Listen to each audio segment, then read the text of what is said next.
Mic check, mic check, mic check. Kick it off like a ball. Yeah, man.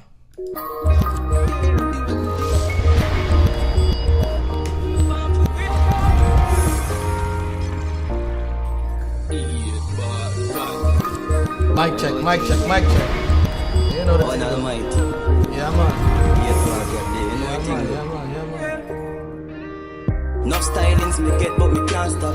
Miss Papa call, but me no call back. The day me stop move, the day me turn a carcass. Them fuck up the place like some tall chat. They tell them see a torture. Tapping at them face, Texas Ranger walker. Can't waste me time, members say me have me daughter. She have to good, she have to get anything what she asks for. Now me born to be great dog. Let me in before me kick off the gate dog. Nobody tell me about fate cause me know me ready now it seems like the days hard. Now me dark like the shades from Rachel's. Man I shoot for the riches and the Lakers. Put a big girl shank on the acres. Generation well to me grands and my great grands. Poverty was my neighbor. All those things friends who me escape from. No hungry days that we used to scrape but never change up, never switch on my same one. Message from way back. Me not trust people like God I'm a savior. Walk with the matic in case of danger. Story check me and me run my failure. Every get a you born for greater. You give up on the dream, I like you give up on the team, I like you give up on yourself, you give up on all who believe. Say you coulda really be the man to make it better for yourself, for your family and for all of your G's. No one for being the memories. Put my pain in melodies. Load the matic and me full it up a bees. Every get a youth pocket Mic full check, of mic check, mic check, mic check, mic check, mic check, mic check, mic check, mic check, mic check. Away from kick off the gate down. I tell me about figures. Already know seems like see them is hard. Now me dark like the shades from Rachel's. Man I shoot for the riches and the Lakers.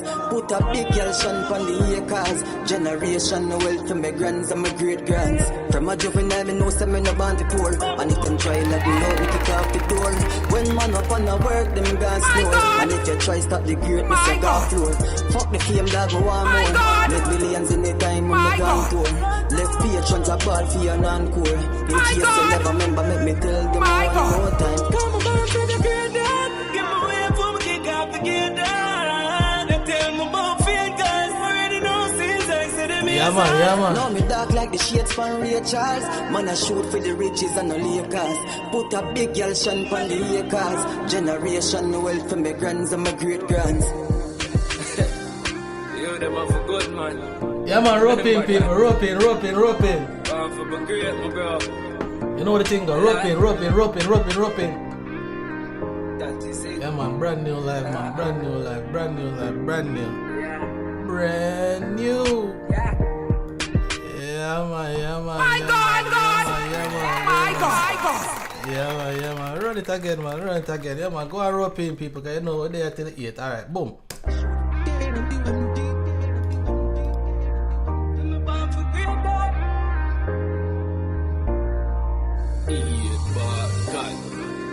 You know what thing going on? On Almighty. Yet boy God there, you know what thing going on? Enough stylings me get, but me can't stop. Miss Poverty call, but me no call back. The day me stop move, the day me turn a carcass. Them fuck up the place like some tall chat. They tell them see a torture. Tapping at them face, Texas Ranger walker. Can't waste me time, members say me have me daughter. She have to good, she have to get anything what she asks for. Now me born to be great dog. Let me in before me kick off the gate dog. Nobody tell me about fate cause me know me ready now it seems like the days hard. Now me dark like the shades from Rachel's. Man I shoot for the riches and the Lakers. Put a big girl shank on the acres. Generation well to my grands and my great grands. Poverty was my neighbor. All those things friends who me escape from. No hungry days that we used to scrape but never change up, never switch on my same one. Message from way back. Me not trust people like God I'm a savior. Walk with the matic in case of danger. Discourage and fear me run with failure.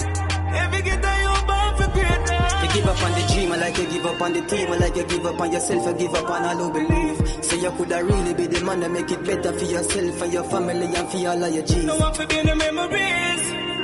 Put my pain in melodies. Load the matic and me full it up a bees. Every get a youth pocket full of cheese. Come on, to the great dad. Give me away from kick off the gate down. They tell me about figures. Already know seems like see them is hard. Now me dark like the the shades from Ray Charles. Man, I shoot for the riches and no Lakers. Put a big girl shine from the acres. Generation wealth from my grands and my great grands. From a juvenile, me know some men are born to poor. And if them try lock me out, me kick off the door. When man up on the work, them gon' snore. And if you try stop the greatness, you got floor. Fuck the fame, dog, me want more. Make millions in the time. Roping people, roping, you know the thing go. You know the thing go. Roping. Make me tell them one more time. So I'm born for the great dog. Give me away from kick off the gate down. You tell me about fear. Already know since I said them is on. Now me dark like the shades from Ray Charles. Man, I shoot for the riches and no Lakers. Put a big girl shine from the acres. Generation wealth from my grands and my great grands. You them are for good, man. Remember that. I'm for the great, my bro. I lie. People, remember to hit the like button. Remember to hit the like button. Remember to hit the like button. Remember to hit the like button, people. Remember to hit the like button. You understand what I'm saying? Wagwan, people. Yeah, man, bless up. Big up to everybody that's on the live already. You know what I mean? Big up to all the people that are on their way. Haven't quite made it yet. You know what I mean? Better to be late than never. You understand? But let's say you don't make it, you can always watch a rerun, guys. Yeah, definitely. Yeah, so you know we're it's still early, guys. We're here till 8. You know what I mean? So shout out to all the people that have their time locked in. They have me on their TV or they have me on their phones, whatever it is. Whether you're driving, whatever it is, and you plan to be locked in till 8. Because you're in for a good discussion today. Today we have a nice topic. This topic particularly is the evolution of music promotion, redefining the role of radio in dancehall and hip hop. Now, a little bit of background about this topic, right? Back in the day, I want to say about 10 to 12 years ago. It's not that long ago. It is when every time prior to that, if you are in the music business and you are looking to promote music, whether it be a song, an album, a single or an album, or if you're trying to promote an artist, one of the things that you had to do, you must do back in the day, which is those times, is promote, right? Which you still have to do it today. However, back then you really had to promote with the radio stations. You had to promote with the disc jockeys, right? Or you had to promote with the program director on the radio stations. And a lot of the times, probably 90% or 100% of the times, that involves some type of payola that you have to do, unless there is some type of connection through links, or maybe somebody that's in power at that radio station just loves your record or loves you as an artist, or loves your artist and really wants to take the time to an effort to do whatever they can to promote you. Now, if you know a disc jockey back in the day, you could get your record spin or spun. Is that a word, spun? You could get your record spun, right? Back in the day, and you could blow up your artist or blow up a song. But that's probably pretty much the main way how you had to do it back in the day. I mean, otherwise from that you had to check with the street artist, right? Sorry, not the street artist, but the street DJs. You could check with the street DJs. They could also break you as an artist or break your record.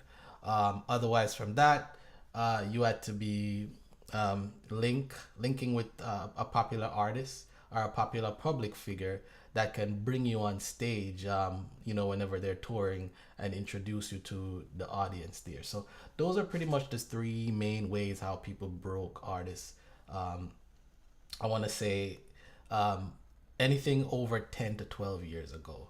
Now, the most powerful one was actually, you guessed it, the radio station. So knowing a disc jockey, knowing a radio director, a program director is very, very vital. It's very, very important to strive in the industry. However, things have changed over the days, over this period of time, due to streaming, the introduction of streaming. Now, people are consuming music very differently, not like they used to back in the day, to where used to turn the radio on to see what new music you need to get. Now you have streaming, you have YouTube, which YouTube was around 10 to 12 years ago, but it wasn't as popular as far as for music wise, for everyone.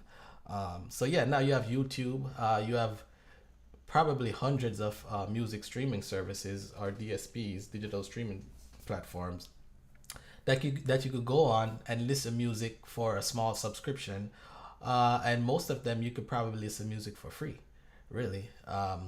And that's such a wonderful thing for new artists because they don't necessarily have to rely on radio anymore or even street DJs anymore, because also you have the streaming platforms that came in basically cut out the radio, because now they took a big percentage of the radio's audience, because people have grown into the habit of not just listening what music is selected for them.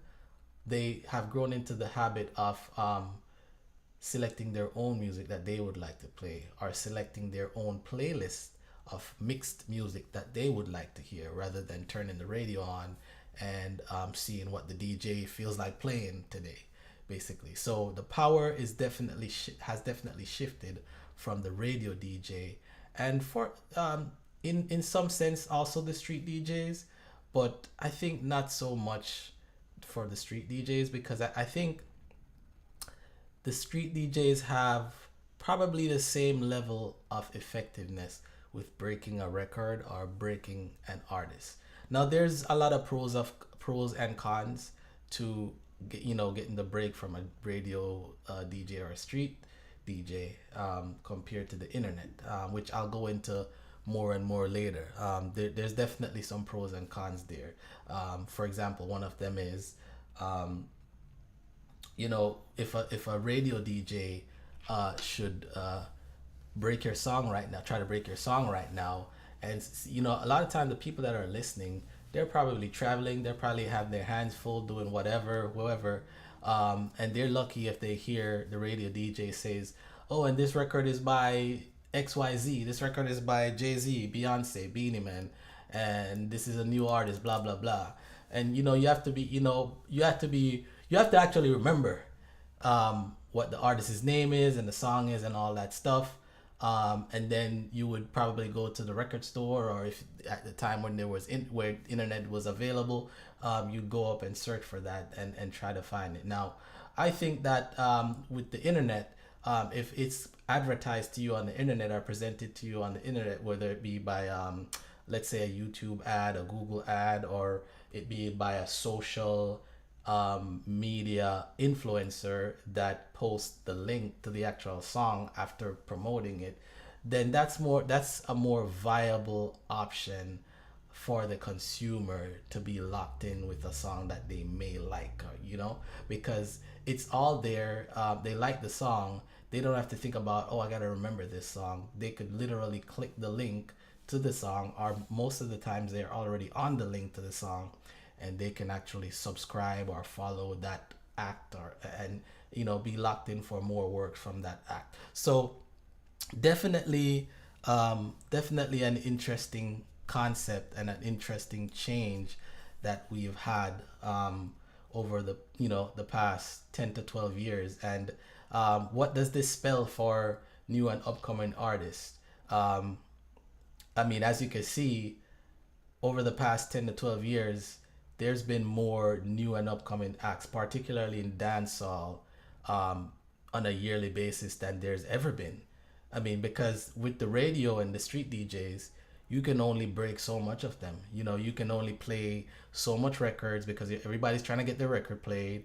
And, when you play all those artists, a few of them are going to break, and then you're going to get the credit for breaking the record if you're influential enough and you push it enough. But it's different. On the internet, and with social media, there's artists breaking in small pockets all over, just all over. They're not breaking in one particular scene or one particular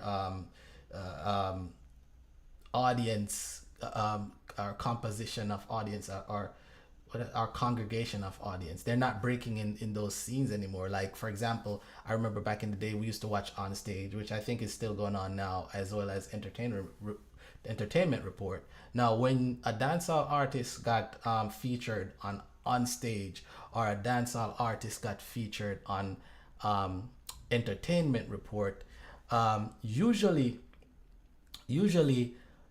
that artist is probably gonna break that day that they're featured, or they're gonna be basically close to the break, or they're gonna be cemented in the industry as somewhat of somebody that everybody's familiar with, even though they might not have gotten the break or not gotten a big song.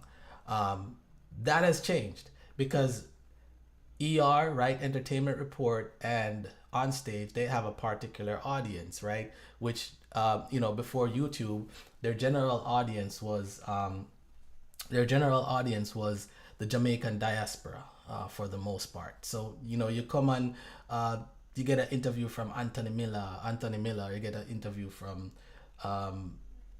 what's the guy named on Stage.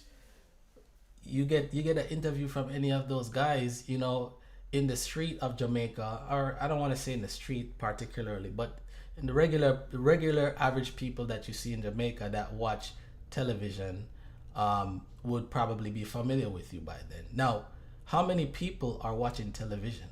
Not quite sure how many people are still watching television anymore. It's crazy because people are finding different things to entertain themselves. A lot of the people that used to watch television, now they find different ways to entertain themselves. Now they're listening podcasts. Now they're on YouTube all the time, and they don't want to sit down and look what programming is going to come on the television. They'd rather go on YouTube and see what videos, or TikTok, see what videos are going to be presented in front of them.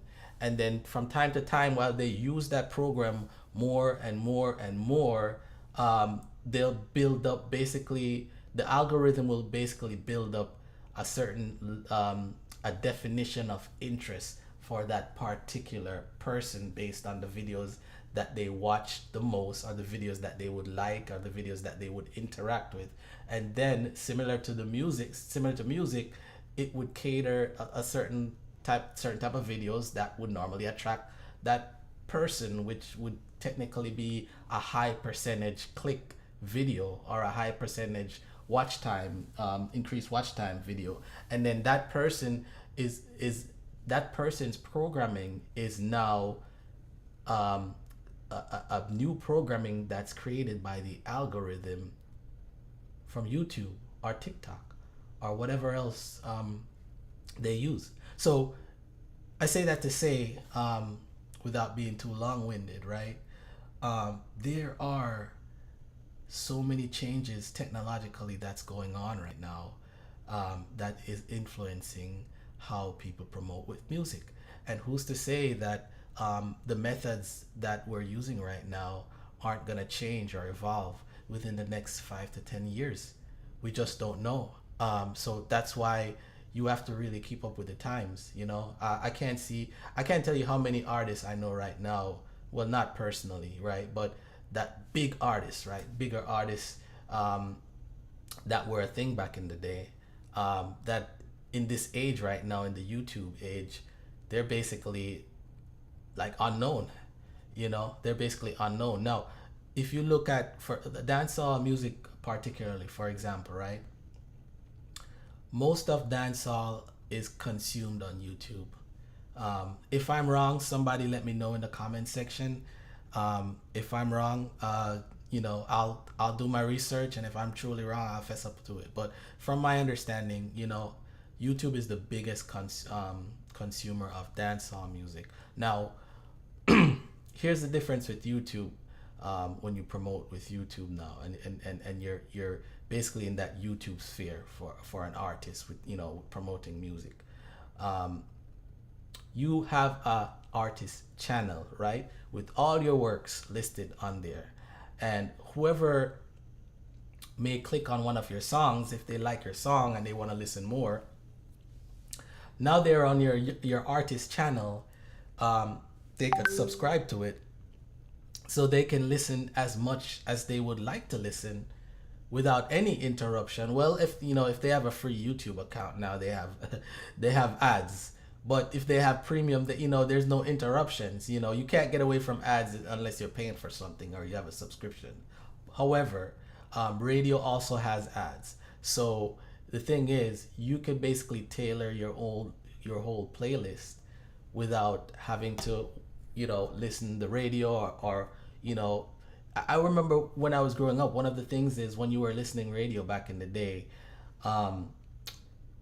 when it was Sunday daytimes, you could not, I repeat, you could not hear any dancehall music on a Sunday, or any hip hop music for that matter, right?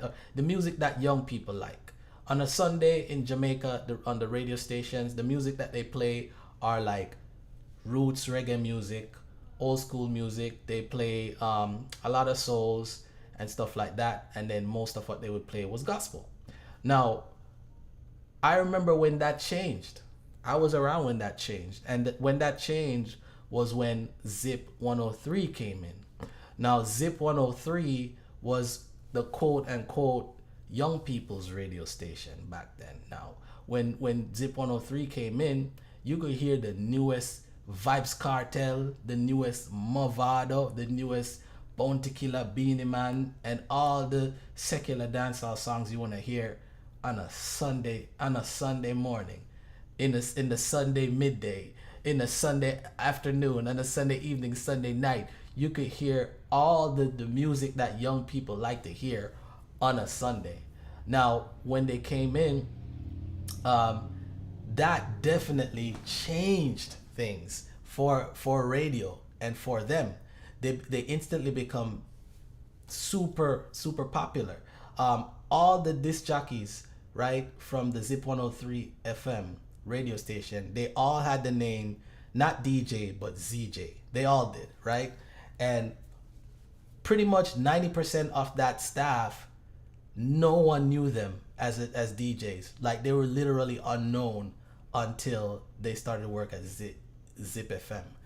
And any new disc jockey after that came to Zip became instant local celebrities, which they did. All the ones that were there, they were local celebrities. When you look at the party flyers, every single party flyer, there was at least one DJ from Zip FM. And they were basically front runners in the dancehall scene. They were basically curating the music for the most part. I mean, there was other radio stations, Fame FM, and with Kurt Riley. Was Kurt Riley Fame? I don't remember. Kurt Riley and all the other guys, DJ Inferno and a bunch of other guys. They were doing their thing. There's a lot of guys that Arif Cooper. A lot of guys were really doing their thing, but and then Big A from Ira FM. I can't remember all of the DJs from Ira FM and stuff, but I say this: Zip FM really took the place by storm, and they had all the young crowd. I'm talking about all the young crowd was with Zip FM. I couldn't name a party that was in the corporate area and in country that didn't have a Zip DJ on there. Now, these guys were so popular, they were so famous at this time. If you had a connect with a disc jockey, let's say ZJ Liquid, back in the day, are one of them guys, man, listen, them guys start playing your record, man, you're the biggest thing by morning back then. Why is it not so anymore? It's not so for no radio station, because the internet and has took the internet and streaming particularly has took a big chunk of the audience from radio. And yes, radio still has people listening. Don't get me wrong. I'm not saying radio is dead. Radio is far from dead, but it's not what it used to be, and it doesn't have the same weight that it used to have, And I tell you what, as far as music promotion for artists, it has now proven itself to not be as effective as the internet as internet promotion, and that includes with social media personality. And I would drop radio I would drop television under the bracket of radio, because television and radio, they're going through the same issue right now, because television was also used to break artists as well. I mean, there were music videos that were played on there. I mean, I'm sure you guys are familiar with 106 and Park. That was a very, very popular video programming that, basically presented new music, or fresh new music that young people like to listen, particularly hip hop, a little bit of pop. Sometimes they'll bring in a little dancehall that crossed over. And there were also shows in Jamaica, like Intense. I don't know if you guys remember Intense back in the day. Entertainment Report was kind of like one of those where it showed videos and stuff. And also on stage TV that I referred to a while ago. So, look, I say that to say, guys, radio is not what it used to be for music promotion. And me particularly, I'm not saying I wouldn't promote with radio. Of course, I will promote with radio, because there's still an audience there. But if you ask me, do I think that radio is gonna give me the same level of engagement like it does when I promote on the internet, whether it be like through ads, through YouTube, or through a social media influencer? Hell no, not even close. Not even close. I might be recognizable by some people that are heavy listeners of the radio, but when you're talking about audience retention, you're talking about internet promotion. You want to get people to not only listen to you and forget you later. You want them to be locked in. You want them to be up to date with you and everything that you have going on and everything that you have to promote. You want to get them locked in into the system. And that's what we're going to go over. So, all right, without further ado, guys, let me go ahead and open up the slide. All right. So as you guys can see, the topic is the evolution of music promotion, redefining the role of radio in dancehall and hip hop. And as you guys can see here, you can see I have ZJ Liquid up there, a very popular Zip FM radio DJ. I think he's still there. Oh, and one thing I had to note, guys, Zip FM is actually under the IRI FM umbrella, so they're partner companies, right? So as you can see, this is the logo for Zip FM. This is IRI FM. IRI FM is probably the most listened radio station in Jamaica.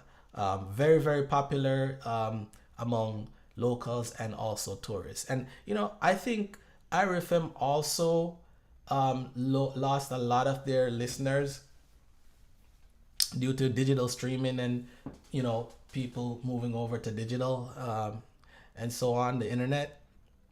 However, I think they had such a household name that there's a lot of people that still check for them, because when I'm in Jamaica, I don't really have that much time to listen radio. I'm doing so many different things. However, if I'm driving somewhere for a long time or whatever, or I'm just chilling, not doing anything, I don't mind cutting on the radio. I like to listen to radio just because I want to know what's going on, because usually the radio kind of tells you what's going on in the country and stuff like that. And it's important to me because I don't live there anymore, so I'd like to hear what's going on. I like to listen to the radio. I think it's very interesting. I'm like, oh, this new commercial, or this going on there. Oh, they're talking about this now. Okay, makes sense to me. But I know the average people that live there, they're not that focused on the radio. Like, they don't feel that compelled to turn the radio on. So I think, I say that to say, I think RFM is still doing well. I mean, obviously I haven't looked at their books or looked at their numbers to really say, but I think judging by how they've I want to say weathered this storm, I think they're okay, because them just like all radio stations have also gone digital, and even myself here, sometimes I don't want to listen. I don't want to be on YouTube or other streaming platforms. Sometimes myself here, I'll cut the radio on, the Jamaican radio, just to hear what's going on. As far as the radio here, where I live in America, I hardly cut it on. You know, the only time I'll listen it is if I'm in my car, and that's if my phone isn't connecting right away. You know, because like I don't need to listen to radio to know what's going on here in America. You know, it's everywhere. You know, you just turn your phone on, go on Google, you start getting updates about what's going on. So it's really not necessary. You know. Also a popular radio station here, you can see Fame 95 blazing. So they I saw a new radio station the other day. I'm not sure, I can't remember the name, but it's some type of Blaze FM or something like that. I'm not sure if they're under the Fame 95 FM umbrella with I think DJ Bambino is there. Can somebody confirm that? Not quite sure. All right. Hot 97, you guys can see Hot 97 is still very popular, guys. There's people that are in New York that still check for Hot 97. However, if you ask, are they still getting the same amount of audience like they were back in the day? Not even close. And then this is a new radio station, Bridge 93 FM. I'm not sure when they started. They might have started a long time ago, but I really just started to hear about them since the past 4 or 5 years. But they're doing big things, you know. They you know, I see them have a lot of Jamaican celebrity personalities that have been on there. Particularly, I think Tony Rebel is on there, and I saw the Nightly Fix crew that they do a show on there as well. So yeah, Bridge 95, they're doing their thing. Bridge 99, that is, they're doing their thing, and I think they're not just Jamaican. I think they're tri-state too. They're in the New York or something like that.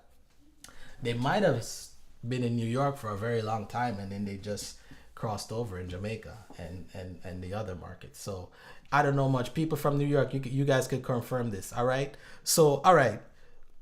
Before I get into the meat of the matter, let me get into the sponsors. All right. Okay. Wait, guys. This happens every time. Hold on, guys.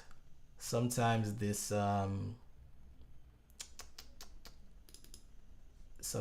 thing just kind of freezes up on me, so I gotta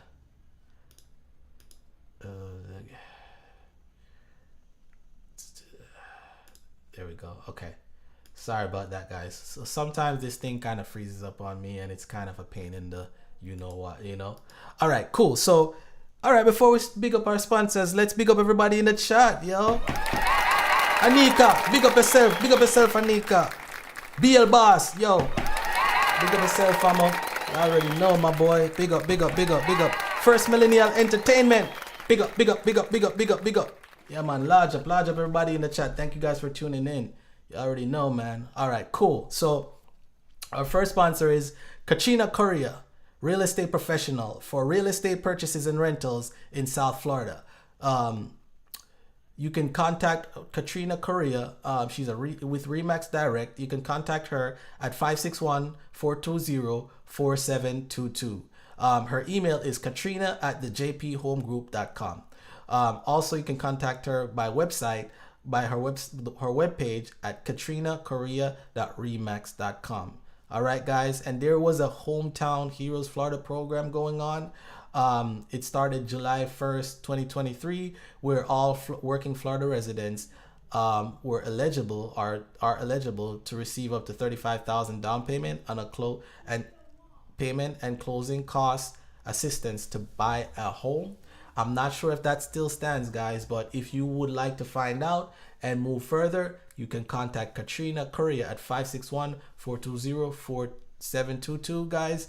It's not only if you're trying to make purchases, but if you're trying to do a rental, a real estate rental, you know, you're trying to rent an apartment, you're trying to rent a house, or anything real estate, you're trying to buy a lot raw land, or, you know, anything, you know, you're trying to make a commercial purchase, she will guide you through it. She will help you. All right, guys.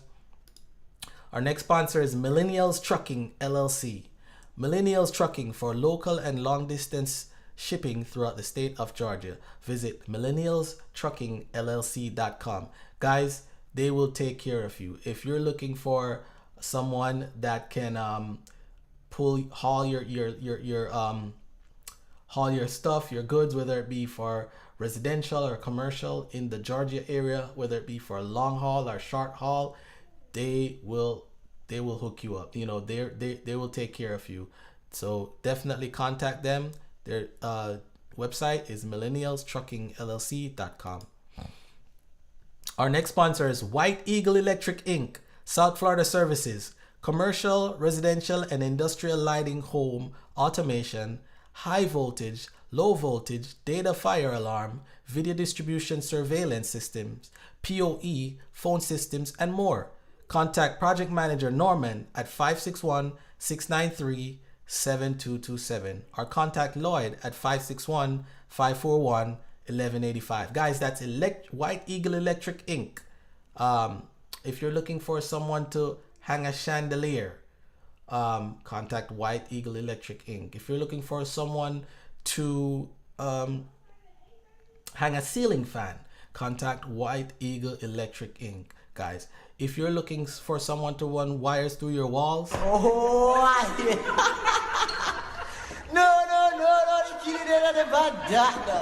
contact White Eagle Electric Inc. at 561-541-1185, guys. Our next sponsor is the Lloydersville Citizens Association.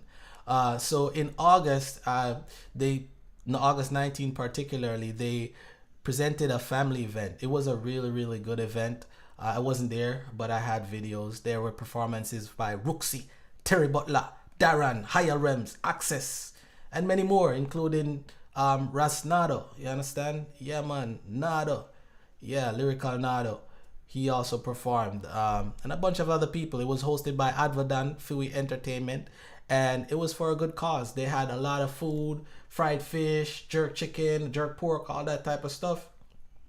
They raised money for a treat that I believe they're going to do in December, which I haven't got the flyer yet or the promotion for it yet, but as soon as I do, I will promote it, guys. Our next sponsor is Island Buzz Restaurant, for great tasting Jamaican food in Delray Beach. Their address is 1701 West Atlantic Ave. Phone number 561-634-5980. Email is islandbuzzjg@gmail.com. Website is Island Buzz Caribbean Cuisine. Instagram, Island Buzz JG. Facebook, Island Buzz. Guys, they have lunch specials for $9. $9. You cannot beat that. Your choice of brown stew chicken, jerk chicken, curry chicken, with a side of rice and peas and a canned soda. You can't beat that. You understand? You know, they have side orders, steamed veggies, fried plantains, lettuce and tomatoes, all that type of stuff, veggie patties. And they also have appetizers for the wing lovers. They have barbecue wings with fries, fried wings with fries, jerk wings with fries, spicy wings with fries, chicken Caesar wrap. They got jerk chicken wrap. And for the kiddies, you know, they got chicken tenders with fries, because you know they're picky with their eating. All right, so definitely check them out. Island Buzz Restaurant for great tasting Jamaican food in Delray Beach. All right, yeah, man. All right, so let's get into the topic, guys. The presentation part, right? The evolution of music promotion, redefining the role of radio in dancehall and hip-hop. In the ever-evolving landscape of music promotion, radio's once unassailable influence in breaking new artists, especially in genres like dancehall and hip-hop, is encountering a formidable challenge. This shift is notably driven by the ascendancy of independent artists and labels employing alternative strategies that diminish their reliance on traditional radio airplay. The decline of radio's dominance. The allure of radio, once the primary gatekeeper for introducing new music to the masses, has markedly waned. The conventional role of radio disc jockeys, quote unquote DJs, as tastemakers and trendsetters has been redefined as streaming platforms like Spotify, Apple Music, and SoundCloud have become the go-to destinations for music consumption. The change is rooted in the autonomy and personalization these platforms offer, allowing listeners to curate their playlists and discover new sounds independently. Yeah, guys, so that's what I was saying earlier, that with all these new platforms that weren't around back in the day coming up, now you have Spotify, Apple Music, SoundCloud. People don't have to, people don't have to rely on the radio DJ to see, to basically listen music. They don't have to be subjected to whatever the radio DJ feels like playing today. Now they can go ahead, and if they hear about a song, they don't have to call in and request it on the radio, and wait 4 or 5 hours for it to play. Now they can find the song that they want to hear and play it right there. In fact, they could set up a playlist with all the songs that they like and play them one by one, right after each other. So it definitely has changed based on how people are listening music, and that has definitely changed for the listenership in radio. Indie artists and alternative promotion. In the face of radio's diminishing influence, indie artists and smaller labels have embraced unconventional routes to showcase their music. They leverage social media, digital marketing, and collaborations with influencers to cultivate dedicated fan bases, right?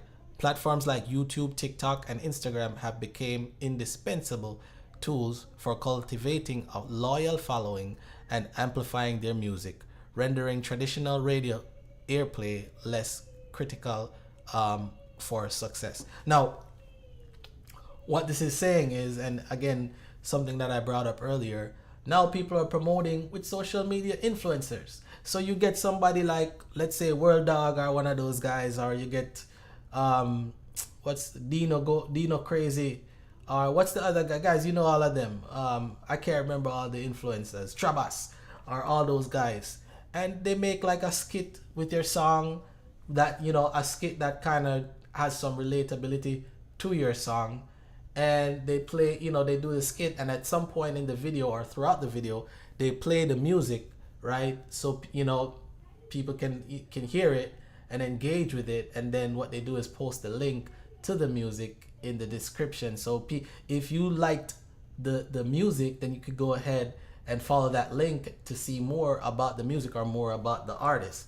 And a lot of time, if that's a really good skit and that song really fit the skit, a lot of the times people will actually genuinely listen your song, because they have to, it's something that they have to think about, and they have to use their mind to process, versus if somebody just presented, here's the song right here, and they're probably doing a bunch of different things. So I think that's a great way how to promote. Also, there's like challenges where they have people doing like challenges to where they do an open verse on your song.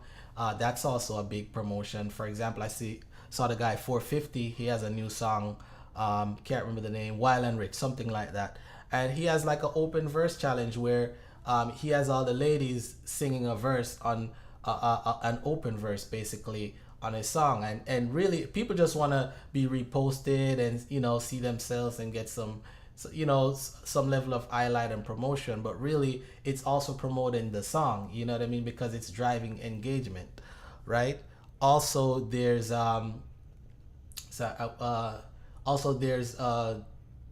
dancers. If you have dancers dancing to your song and things of that nature, that's also a way how to promote with social media influencers. So that's 3 ways people promote with social media influencers, right? All right, so dancehall and hip-hop shaping new paradigms. In the dynamic realm of dancehall and hip-hop, the reliance on radio airplay has shifted. Both genres, known for their innovation and trend-setting, have seen artists exploring alternative paths to reach their audience, embracing social media direct engagement with fans, and using streaming platforms to drop surprise releases. These genres have altered the promotion playbook, no longer solely relying on radio as the primary catalyst for success. So yeah, I mean, more about social media. Um, yeah, surprise releases, all that stuff. But I tell you what, though, if you're gonna do a surprise release, you should be a big artist because people have to be anticipating that. But I mean, still a form of promotion for big artists, you know. All right, so changing listener behavior. All right, so the waning allure of radio as the music oracle can be attributed to evolving listener preferences. The control and personalization offered by streaming services and the immediacy of discovering new tracks through social media have overshadowed the more passive radio experience. Furthermore, the ubiquitous presence of on-demand streaming and the vast array of choices available have shifted the power dynamic from broadcasters to listeners. Now, this chart that you see here, guys, share of ear. So it's basically a chart showing the amount of listeners or the percentage of listeners that are listening to each form you said form of media presentation or something like that. How do I describe that, right? So this survey was a Edison research. This research, it's an Edison research share of ear research, and it's for the fourth quarter of 2020. Now, I don't have a lot of detail about this research. I'm not sure what type of samples that they used, how big the sample size was, and all the information that they used to come up with these numbers. But let's say these numbers are relatively accurate, are somewhat accurate. Let's look at the numbers and see the changes that, based on 2020, the fourth quarter, compared to what it used to be back prior to digital streaming, right? So as you can see here, radio actually has 39% of the listenership. So radio still has a big audience, and that's why I said earlier, radio is not dead by any means. It is not dead. It is one of the main forms of communication that is used by legitimate businesses and also the government and other regulatory bodies to promote or to relay their messages now to the mass. So radio, it's basically everywhere. You don't have to have internet to listen to radio. All you need is just a device that plays it. So radio is definitely not dead. People are still listening radio, but that 39% used to be a lot higher, let's say in 2005 or 2000 or even earlier than that, right? Now let's see what new platforms have taken away that listenership from radio, because radio probably had close to, I don't know, it had more than TV, I'm assuming, right? All right, anyways, so let's see what took the audience, right? Streaming audio. So that's like the digital platforms, Spotify and all of them. They have 18% of the listenership, right? Owned music, CDs, digital music, files, etc. 11%. Now, this number, I'm pretty surprised with this number. I know there's a lot of people that actually have CDs and have downloaded music. That is a thing. But, you could pretty much find any song any song that was ever made or ever released on one of those digital platforms. So I'm surprised that people are still listening music that are downloaded and CDs, records, and stuff like that in that high percentage, 11%, right? But I'm gonna give this the benefit of the doubt. Maybe there's a part of it that that's under the own music that I'm thinking would be under another category. YouTube has 10% listenership. Now, it might be right, but somehow I feel like YouTube would be a little bit higher. But then again, I'm in America, and this, this this side of the world, YouTube is such a big thing. But let's say you leave the Western world and you go somewhere else, people probably don't even really use YouTube like that. They have their other things that they use. So, all right, I'm gonna give you the benefit of the doubt. The next thing is Sirius XM, 8%. Now, Sirius XM, I know they have a big following, but I want to say I'm a bit surprised, but maybe not so much surprised. 8%, only because, particularly here in America, Sirius XM is sold as a it usually sold as a package when you buy a new car, or you buy like an up-to-date car. Usually Sirius XM is one of the things that they try to sell you with the radio and all that stuff. So I can see from the amount of new car sales and stuff on a yearly basis why a lot of people would probably subscribe to satellite radio. Particularly, I don't think I see a lot of people listening satellite radio in their house. I just don't see it, but I can see it when they're driving. And particularly here in America, there's a lot of people driving, a whole lot of people driving. So a lot of people are listening to Sirius XM radio. There's a lot of good programs on there right here, and a lot of big stars and all that. So the next thing is podcasts. Podcast is 6%. Now this one I'm a little bit surprised with. I feel like there's probably more people listening podcasts. I don't know why, but for some reason, I feel like podcasts would have a higher listenership. I don't know. It's weird, but there's so many people listening podcasts. Almost everybody has a podcast. I mean, a lot of people would consider this live a podcast. Technically, as if you look at the definition of it, I mean, we call it a live, but technically, you would probably define it as a podcast. And a lot of people listen to podcasts. So I'm surprised at the number being 6%, but maybe it's more than that. Who knows?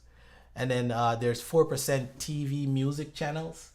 TV music channels, I guess I could see it that way, because honestly, that number might be a little bit high. So we're talking about the music channels for people that have like a cable subscription and they put it on this music, whatever the music, whether it's R&B music or dancehall or whatever music channel, and they just leave it and play it. I feel like that number probably could be lower, really, realistically, because a lot of people, they don't really even use the TV channels anymore. Now they're putting it on YouTube. Like I said, they're putting it on YouTube. They'll put and watch the music videos and stuff, and all the songs that are posted, and just let it run. I feel like TV music channels is more so a thing of the past. So I'm surprised it still have 4%, but I'm gonna give, like I did with the others, I'm gonna give it the benefit of the doubt. The next one is audiobooks, 2%. Now, that I can that percentage I can believe. I know there's still a lot of people that are interested in books and audiobooks. But I mean, 2% sounds pretty accurate, because I feel like most people aren't really trying to read or even listen to an audiobook. Most people are trying to listen are trying to listen music or a podcast, or trying to focus on some audio visual type of entertainment versus trying to get into a book. I don't know, maybe there's some people that are getting into Mills and Boom. The audiobook probably is out now. That'll probably sound pretty interesting for the people that are into that and all the other types of books. And then a lot of people are interested in self-help books, as well. Those I could see a lot of people doing a lot of audiobooks for that. And then the other category is actually other 2%. I really don't know what that stands for or what makes up that 2%, but I guess I mean, there's probably other things that I may not know about, or I might know about but can't really think about it. So that's a share of the ear, guys. So radio still has most of the share of the ear. However, they definitely don't have the same level of influence. All right, the evolution continues. The decline in the once unrivaled power of radio in breaking new music, particularly in dancehall and hip-hop, reflects the seismic shift in how music is discovered, and consumed. The advent of social media, streaming platforms, and direct-to-fan engagement has democratized the music industry, offering artists more autonomy and listeners more control over their musical journey. Now, as you can see, guys, yeah, so with the promotion, things have changed. Now, there's more of a direct to audience type of promotion that's going on. So there's, as you can see right here, it says the frontline artists, and then between the fan base and the frontline artists, there's usually a paywall content. For example, like Patreon. For with that, Patreon is not particularly for music, but let's say Spotify or Apple Music. There's, I mean, they have some type of level of freeness to it, but you gotta pay. Particularly Apple Music, there definitely is a paywall. You can't listen anything for free on there. All right, so that's the paywall, and then the fan base is right there. So with Apple Music, you can actually follow the artists, so you can hear more from them, right? There's also, you could have live streaming, which what we're doing right here. So this is live streaming, and the fan base would be you guys that are watching right now, and you have there's a direct to consumer relation going on here. So you guys have direct contact to the content that I'm presenting, so much so that you can subscribe, right? So much so that you can also so much so that you can also like, and you can also let your voice be heard through comments. So yeah, also there's digital collectibles, which I'm not quite sure what that is. Digital collectible, you know what, that might be the TikTok thing where the gifts and the lions and the roses, that might be what they're referring to. So digital collectibles, these things that people store up. Or is that digital gifting? That might be what it is. But also digital gifting could also be like YouTube, when you want to send a super chat, that's also digital gifting. And then memberships plus donations. So also, yeah, super chat falls under donations.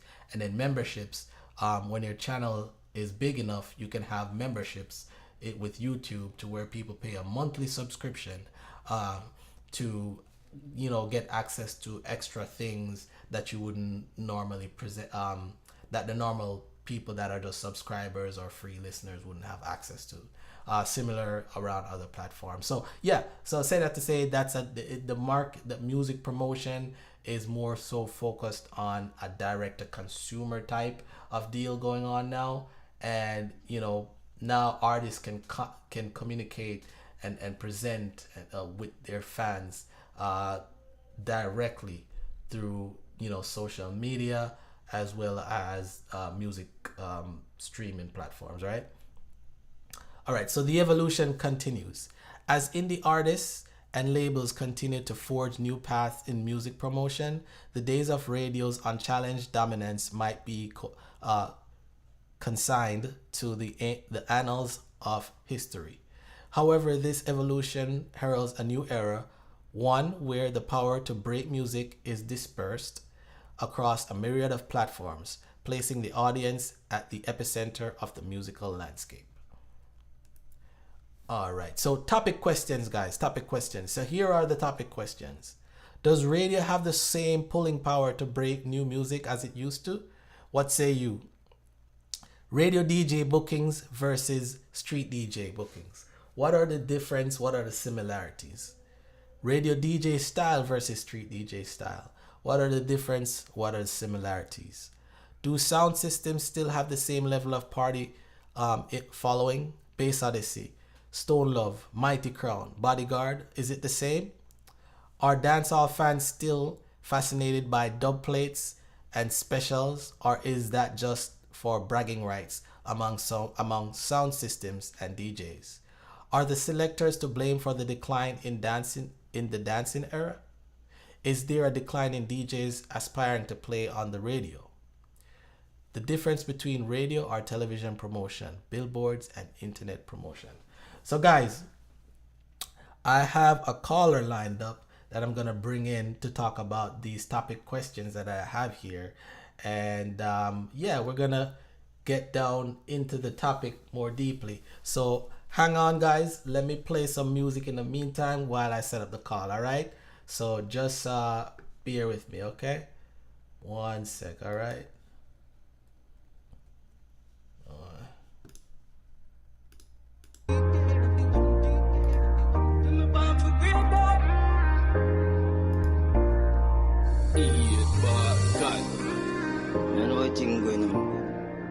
On Almighty, yet boy I got there, you know what thing go.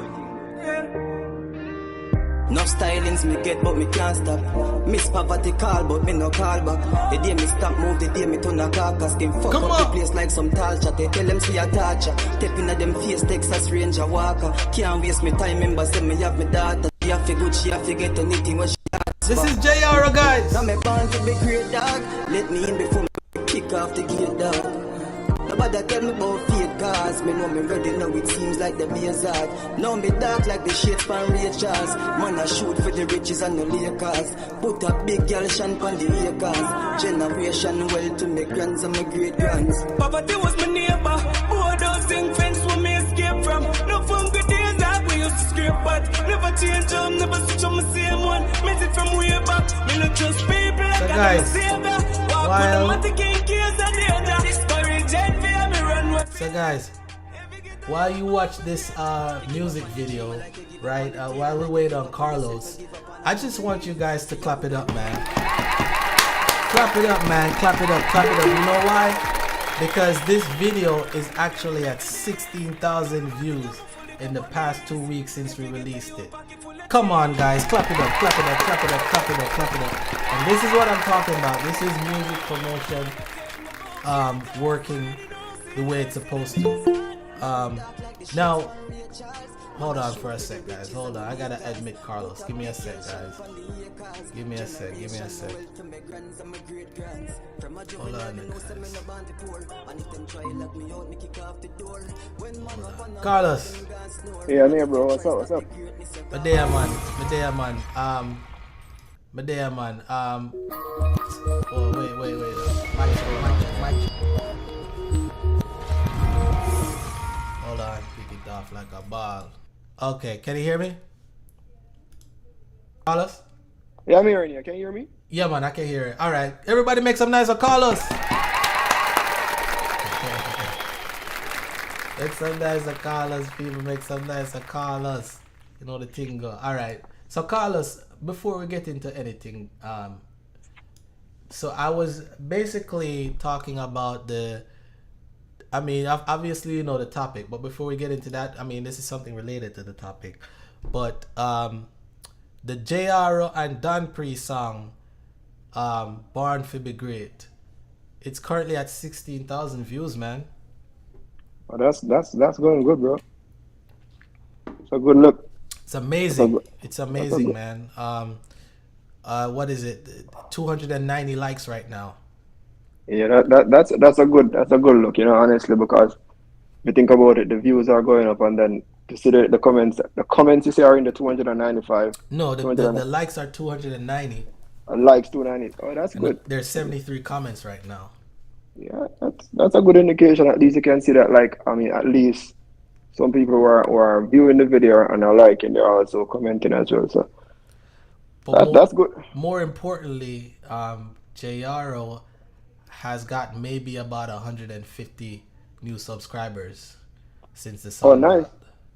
Nice. So, I say that to say, guys, I could probably give a radio guy the track to promote, and it probably will if, they're dedicated to play it like every day, multiple times.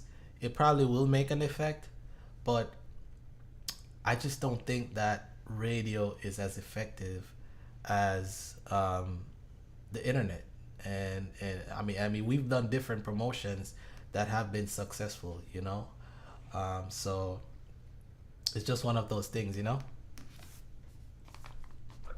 Yeah, I'm just on the most of the listeners right now, viewers.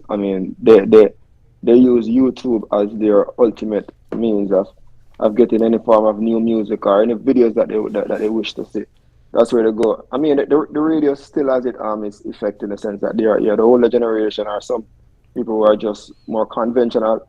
They're rather to stick to the radio and, yeah, and look for like a new song. But in this current era now, where the younger kids that are venturing in this music business now, they prefer to use YouTube as their means of promotion because, as I said, it's more user friendly.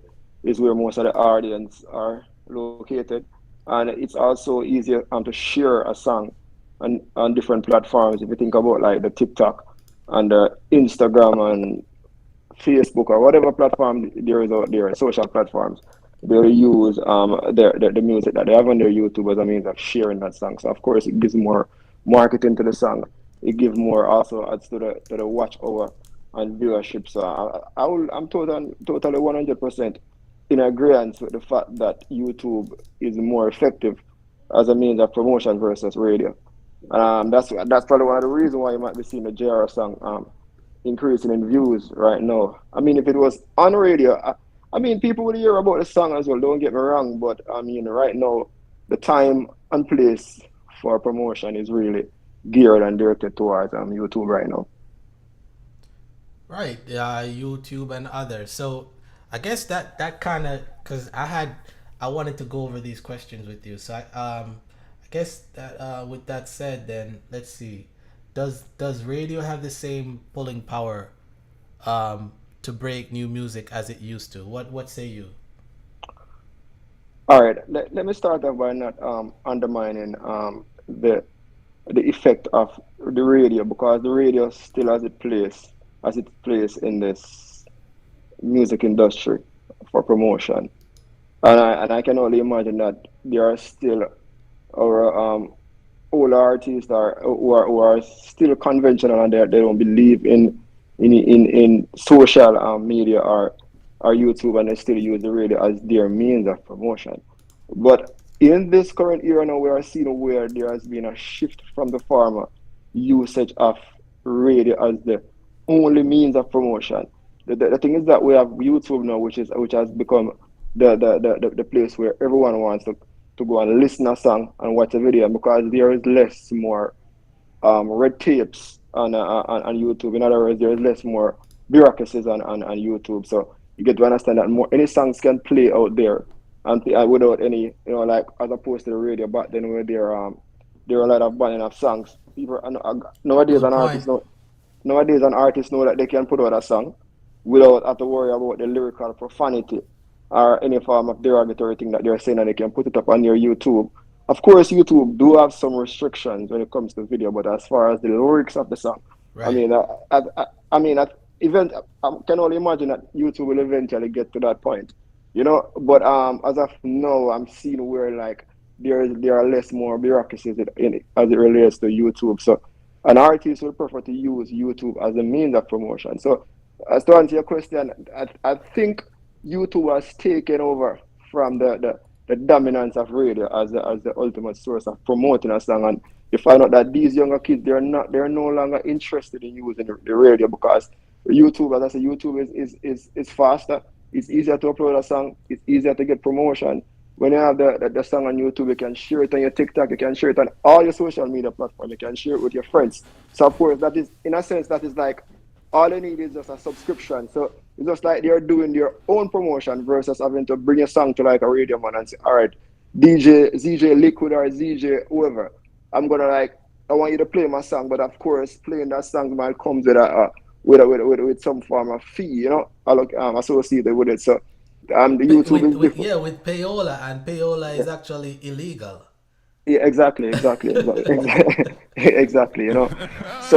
when they look into that and see that there's a payola fee related to that, of course, everyone is gonna use a cheaper means of doing their promotion, and there is no promotion like free promotion, and YouTube is like I would say it's like a free promotion for them, and it's working. So it has taken over from radio to a large extent, and every new artist who are now coming into this space of whether it be dancehall or reggae music or internet art, hip hop or whatever music they do, they're using YouTube, and YouTube has now been the new place for promotion. And it's Right. fair to say that the radio has kind of lost its effect to a large extent. Right. But nonetheless though, the conventional artists they are still using that source of promotion because it still works. Don't get me wrong, it still works. But YouTube is now the number one place for promotion But the right now. only way it can work, the only way it can work is if there's not just one disc jockey, but there's the multiple disc jockeys um, from multiple radio stations playing your music multiple times a day. So you have to get, like, for example, like, let's say you go to RFM, you know what I mean, and you get your song played maybe like 4 or 5 times a day, different times. Yes, And then you also go to Zip, you get the song played 4 or 5 times a day, different times. And then you can probably go over like Fame FM or something like that, and get your song played. You have to have like 4 or 5 radio stations playing your song 4 or 5 times a day, consistently.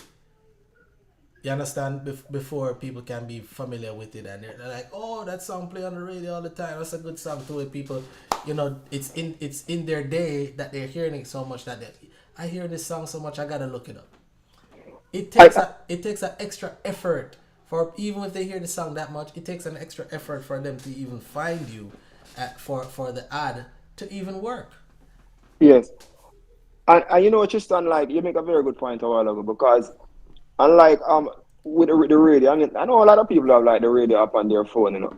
But I can only, I can I can guarantee that a lot of people who have a radio up on their phone, if they have a radio up on their phone and they also have YouTube up on their phone, I mean they're gonna have a more preference to use YouTube because at least when you go to YouTube, it's like you're gonna see a video if there's a video for that song. You're gonna Right. get a chance to be more interactive with in the comment section because if it's a song that you like, you will comment or you will like. So Right. it's more interactive versus radio where you're listening to the song, or unless it's a particular day where like back then I think it was it's 95 FM or something like that. Like Yeah. on a Thursday they'll have a day when people will call in and It's request a song. 92, I think. It's 92. Sorry, they were calling on people to request a song. So at least give the song more earplay. People request a song. So I mean, like that works. Don't get me wrong, but like as I said, but YouTube now, like everybody have it on their phone or that on their tablets or wherever. And like Right. next thing, if you're say you're overseas and you're disconnected from Jamaica, so you're not listening to Zip or you're not listening to High FM or you prefer to use YouTube. So Right. by far, YouTube is just leading in that arena. And I don't want to say radio will be obsolete because I still think there will always be a place for radio. There will always be a No, place for yeah, radio. that's not what I'm saying either. I don't think radio Mm, will be obsolete. I think that people still have some type of desire to listen, uncontrolled programming. And then also it's kind of the main means of communication between legitimate businesses as well as um, government and regulatory bodies. yes, yes. So and you see, like remember, like it's kind of funny, because like back in the days when like they started the band songs, they started the band songs and like artists who were like they were putting certain content, lyrical content in their songs. I mean, once that song is born, it can no longer be played on the radio. So the only place where they can probably hear that song is if they go to like a dance or event. But these days now, like with the advent of YouTube now, Right. that is no phase. Can only imagine like some of those songs that we would consider like very good songs, yeah, regardless of the lyrical content. Those songs, I think, like they kind of get a little pushed away because of the banning of songs and the bureaucracies of radio. Right. No, I mean I don't get me wrong, I do believe that there has to be some control measures when it comes to song though and what artists are putting on. But Right, I right. mean, Yeah, you have to have some level. People can't just say anything and you play it on the radio. I understand that. yeah, especially when you have like you have kids and you have different listeners. But I Right. mean, I mean, I guess the artists will look at it a different way because they will say even if you have a kids, it probably might be the parents who should ensure that there is some form of censorship or some form of monitoring of their kids to ensure that they're not listening to a song. But whether or Stick a not pin. they're Stick a pin right, right there yeah, because that is a big argument, or a big conversation that I remember when the Winford Williams and Vibes Cartel interview when yeah, um, Winford asked Cartel, don't you think that you have some type of social responsibility with the songs that you're putting out and the things that you're saying in your songs? And then Cartel's reply was that no, it's not. I don't have any social responsibility. It's the parents. The parents should dictate what their child should be listening from what they shouldn't be listening. And if I think he said something about if your child is listening Vibes Cartel, then you have failed as a parent. He said something along that lines. I don't know if you remember it, right? Yeah, I remember that. I remember that interview. But what Yeah. about this though? What about this though? Here I'm gonna play devil's advocate, right? Let's say, okay, Vibes Cartel, I'm not gonna put it on the artist. The artist can say anything they want to say, right? Whatever. There's freedom of speech.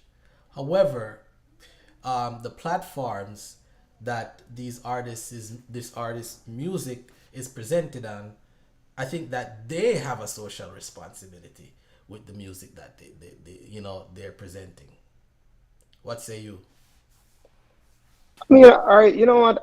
I whenever it comes to that kind of narrative, I kind of always like kind of look at it in two different ways because, of course, the artists do have a social responsibility whenever it comes to what they're putting out.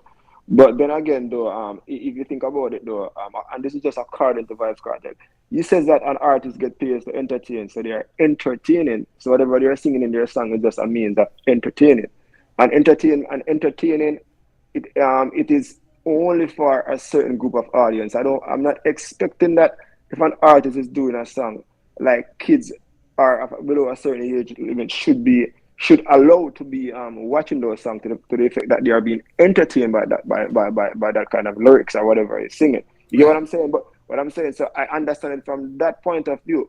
But then again though, Tristan, the thing is that like there should be some form of monitoring by the parents themselves, of course, because if you as a parent, right, you allow your child to just because Tristan, you go to some house, any kind of music is playing in that house. You play with all the profanity. In the car, the kids is listening to the music and they're singing with their parents and all that, and they're gyrating and having fun. Right. Right. The kids' mind are impressionic, right? They're just listening and for the laughter and the fun of it. And then if they grow up and continue to listen those kind of music with those kind of lyrical content, they will start to feel like it's a norm, you know. So I mean, like, and that all boils down to the parents. But where I will disagree with Cartel in a sense is because like even the parents cannot totally control everything that their child is listening to, because when that child goes out, they go to school, right? A friend of, especially in this era, a friend of that child might bring a phone to school and they are listening music.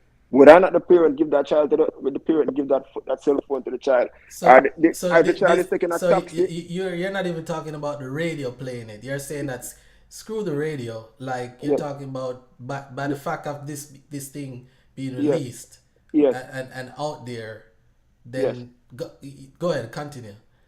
Yes. So what I was saying is that if that child is traveling on a public transportation, and I'm not even gonna say JUTC because I'm not sure if the JUTC I would understand that they listen to the radio, but they listen. So the child is traveling like on a coaster bus, like coaster bus in Jamaica that take Right. that carry like school children. They play any kind of music, Yeah, they play anything. Yeah, in the morning with all the the, bad words, everything.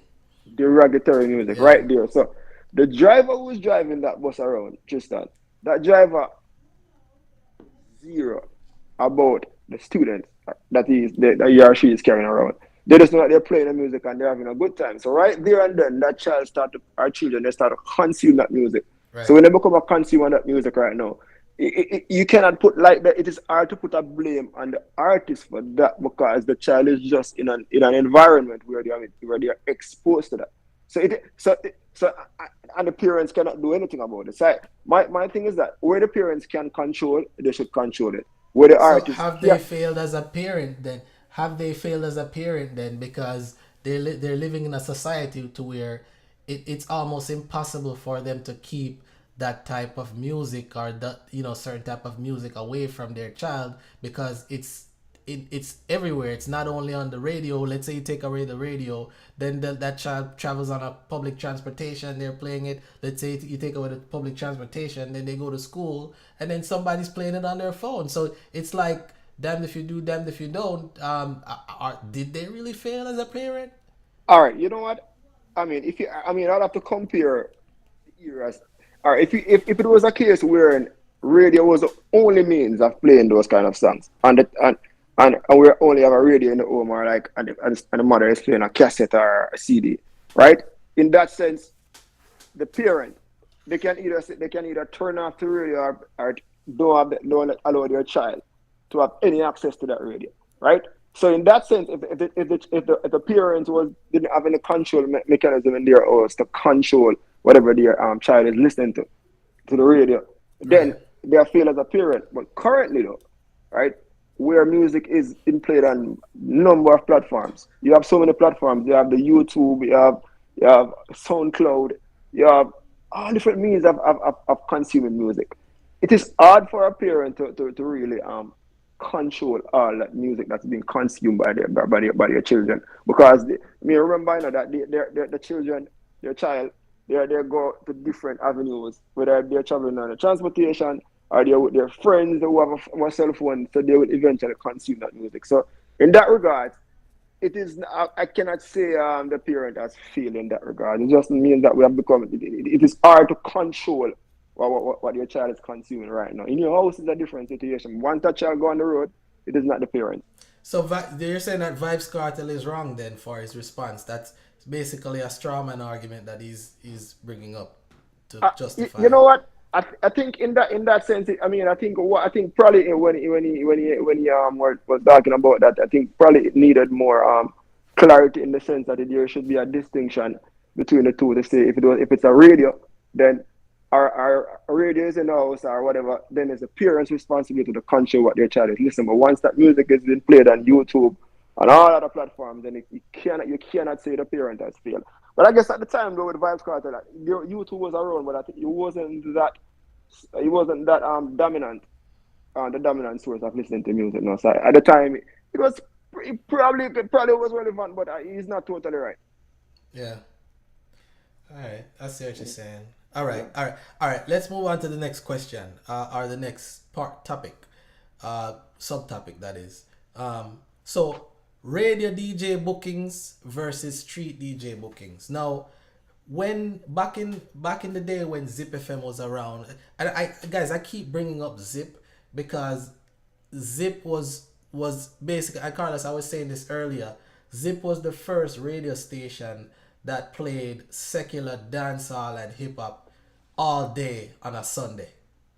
Yes, I remember that. Right, and that's why a lot of people gravitated to them so much, because they literally played what their audience wanted to hear.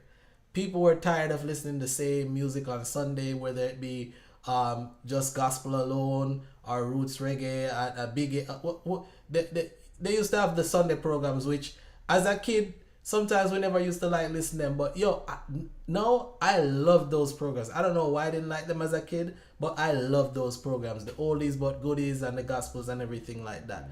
But I don't want to take it too far. But anyways, back then, when Zip came in, and even before that, a lot of the radio disc jockeys, not just the Zip DJs, but the Fame FM DJs like the Infernos and the Kurt Rileys and all those guys, Arif Coopers, those guys were on almost every single booking for parties in the corporate area and in the country areas. I don't know if you remember that. Yep, I remember No, that. no, I think that has changed since radio hasn't been popular anymore. That popular anymore. I think it's diverted back to the street DJs. I think now there's more popular street DJs than there are radio DJs now. What say you? Yeah, I do believe that there are more popular street DJs and radio DJs. Don't get me wrong, you know, a lot of these like radio DJs. Some of them are like probably maybe ZJ Liquid. I think he probably play at some like events, like probably like sometime in Margaritaville or some clubs, But and he probably has. I think I would like to say he's transcended though. He's like one of the big. He's the biggest one from Zip. yeah, he's one of the biggest one from Zip. Yeah. But yes, Tristan, I think there are more street DJs now than radio DJs right now, because that are more popular, I should say. And if you can look at the likes of the Boom Boom and all the other big names out there, Exactly. Rice and all those guys who are doing it big right now. And I think it kind Shokobus. yes, that There's one like a again. lot of new street DJs that are like, very popular. Especially a lot of them got popular in COVID. Yes, because they get that because during COVID, COVID is one of those times a lot of people get a chance to experiment on their craft. Right. So musically, it works for them, and then when it works, they realize that I can get a career out of this, and then they exploded. Right. Because I mean, when they're during that lockdown time, like you see a lot of people becoming popular, or like they master the craft, and so we have so many artists. But not to deviate from the question that you asked, though, like I do believe that through the again the YouTube or whatever platform music is being played, I believe that the street DJs are feed off that big time because they know what is going on the social media, and they also have a social media account because back then you probably would hear of everybody knows DJ Liquid. You probably hear of Arif Cooper and those big names. You Right. probably don't have a face to them. There's no But you face to know the those people, name. but you know the name. But these days it's kind of different though because now these popular street DJs, you're not only hearing of them, you're also seeing them because and they also have an Instagram account, they also have a TikTok account and Ah, things. So what you get now, they are yeah. also Good point.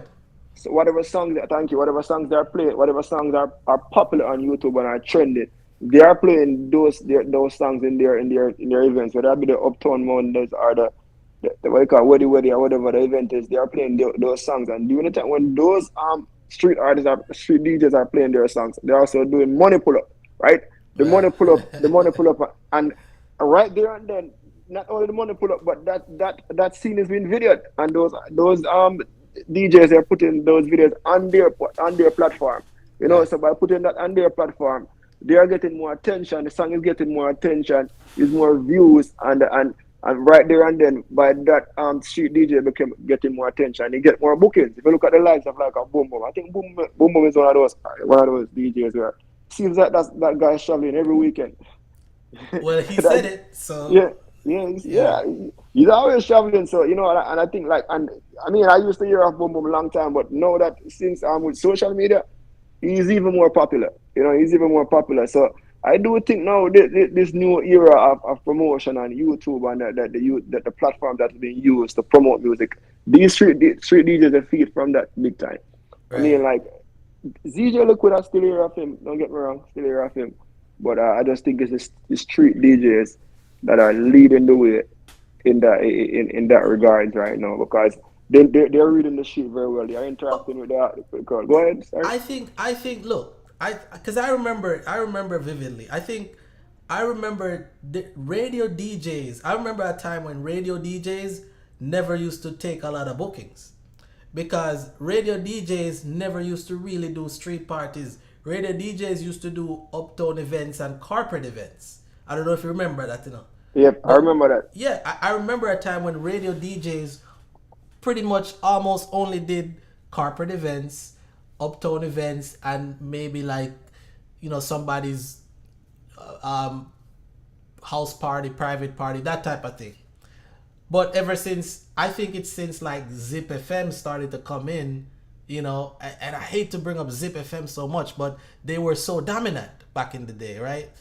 Yes, That's when they started. There was a lot of radio DJs doing a lot of street bookings, like street bookings, and not just the corporate events, and not just the big shows and everything. Like now they're doing street parties basically, and clubs and stuff like that. But the time has changed now ever since radio lost its power to where it's the actual street DJs are on the rise again, and then a lot of these street DJs, they actually got their break on the internet. yeah. Most of those the street DJs got their work on the internet, and I think it will only get better from here, because as I said, Tristan, like we just because of social media, it gives them more attention there. And when you can put up an image to the person you're always listening, then you want to listen to that person when you look forward to go to their events. And what I'm seeing right now, You know, as a matter of fact, I think I was watching an interview with Boom Boom the other day, and I'm seeing where he's also he's no corporate. So what I'm seeing right now, it seems like it's back then where it was like the radio disc jockeys would easily become corporate. It seems like it's the street DJs, and because of their popularity, and the work that they're doing, no, they are corporate. Jamaica is looking for them, and this is what we want. And if you realize, Boom Boom, as much as Uptown Mondays is a corporate event, you know, it has some cause. Yeah. Yeah, that makes sense because right now a lot of the radio DJs, I don't know them, and yeah, a part of it maybe because I'm not living in Jamaica anymore, you know. But I think I think when you're really making waves, people know of you, people hear about you. You know what I mean? It doesn't matter if you live there or not. You know, there's a lot of radio DJs right now that literally nobody knows them but the people that they play for on the radio. All right, so let's switch gears a little bit here. The radio DJ style versus street DJ style. So I'm gonna describe what I understand the style is, and then you could tell me whether you agree or not and expound on it. All right? Yeah. So in my opinion, a radio DJ style is more so juggling. You know what I mean? They set their turntables up. They'll say something here or there, and they'll spin records. They'll just spin like nice records that people love, and a lot of effects pull it up nice, and also the radio DJs, they do a lot of scratching, they do tricks and stuff like that, and a lot of back and forth. That's basically a radio DJ style for the most part. However, what I understand street DJ style to be is a little bit different. Street DJs, for the most part, they don't even do a lot of the pretty stuff, the scratches and the pull-ups and all that stuff, and a lot of effects and all that stuff. They just play the record, and then there's a MC that talks and introduces the record or speaks throughout the record, and that's basically their style of play. Would you what say you? Am I hitting the needle there? I mean, like, I would say, like, you have said it in both. You have a quick summary of what both of the radio disc jockey is doing and the street street DJ is doing. Yeah, I mean, like, you see, with the street DJ, their style is almost synonymous to the radio disc jockey. Sorry, because I mean, I think the only difference is that with the radio disc jockey, it's not like they're physically still in the audience. So they have this creative way of, like, especially ZJ Liquid.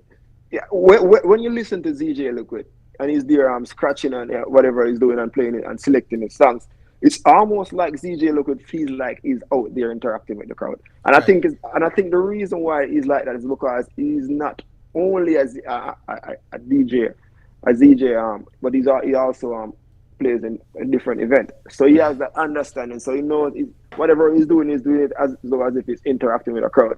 On the other hand, though, with the street DJ, I mean, it's different. They're seeing a crowd. I mean, I think back then, though, Tristan, I think back then the scratching that you refer to, back then they used to do scratching, Back then they used to do that. Honestly, I think I could remember back then, like, as going to, like, a dance, I see, like, they would do some scratching. But no, I think I haven't gone to one for a while now, so I can only imagine that probably the old like street DJs might still be doing that, But these days, I don't think I'm seeing that. What I'm seeing has become more trendy now.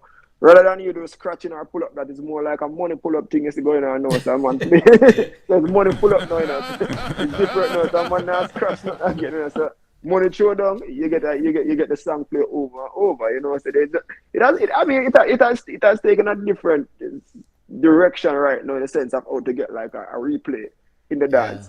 Like on the radio, the DJ and the radio DJ will have to just pull up the song if there's a request there. I don't know if there's still a request there, but there's a lot of similarities, and I think you have summarized it well. But I'll just give him a piece. But I think I'm pretty sure radio DJs are getting money pull up when they play out at street events as well. Yeah. Then I would go for that, of course, because that's trendy. Can you imagine that you're playing the newest song that's out there right now, and while you're playing it, somebody come with like a toast, like $100 US or whatever the case may be, and they say play, and then you see more man start come and put money on the table and put money down. You can play the song that that there's some money sweet in labor. So I mean, I guess when Encouragement. encouragement, yeah, something like that, yeah, something like that.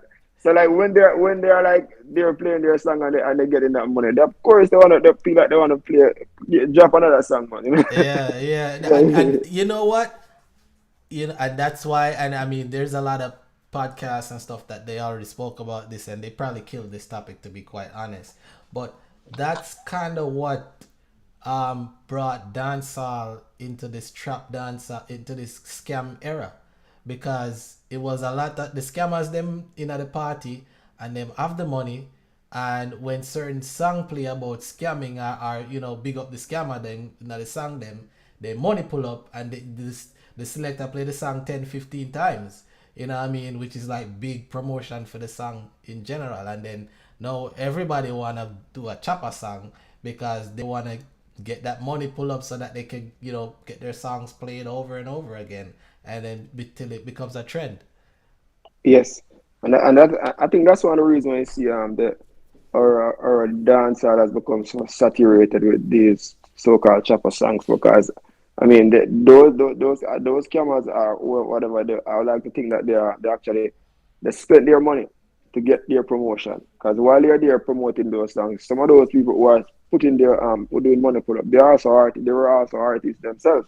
And Right. it could be a case where they're promoting for their a friend, So I mean, it's just a win-win in any regard, It Yeah, works, it that works, makes and sense.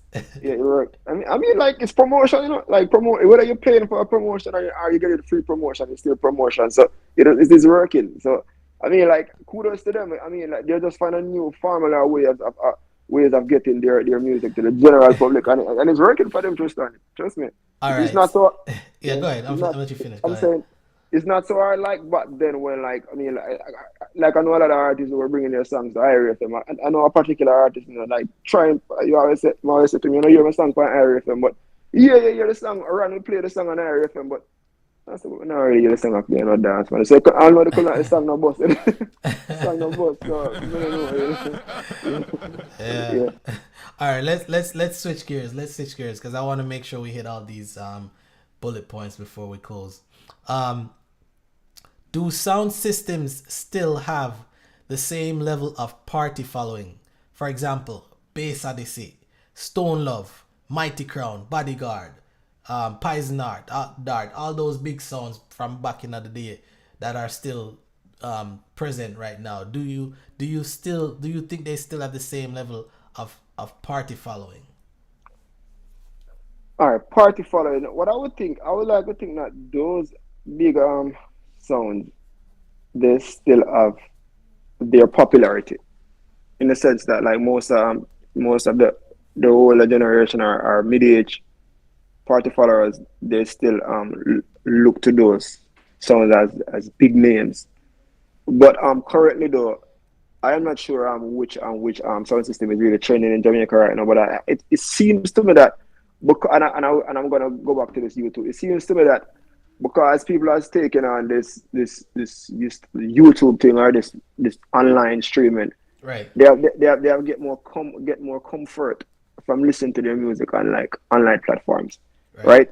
So because they can get to listen to this music in their cars or whatever, so it's more like it's not so much of the sound system that they're really following now, but I think they're more following like it's more like the street DJ that they're following, Because I mean I don't really know the current street names right, the current like sound names right now.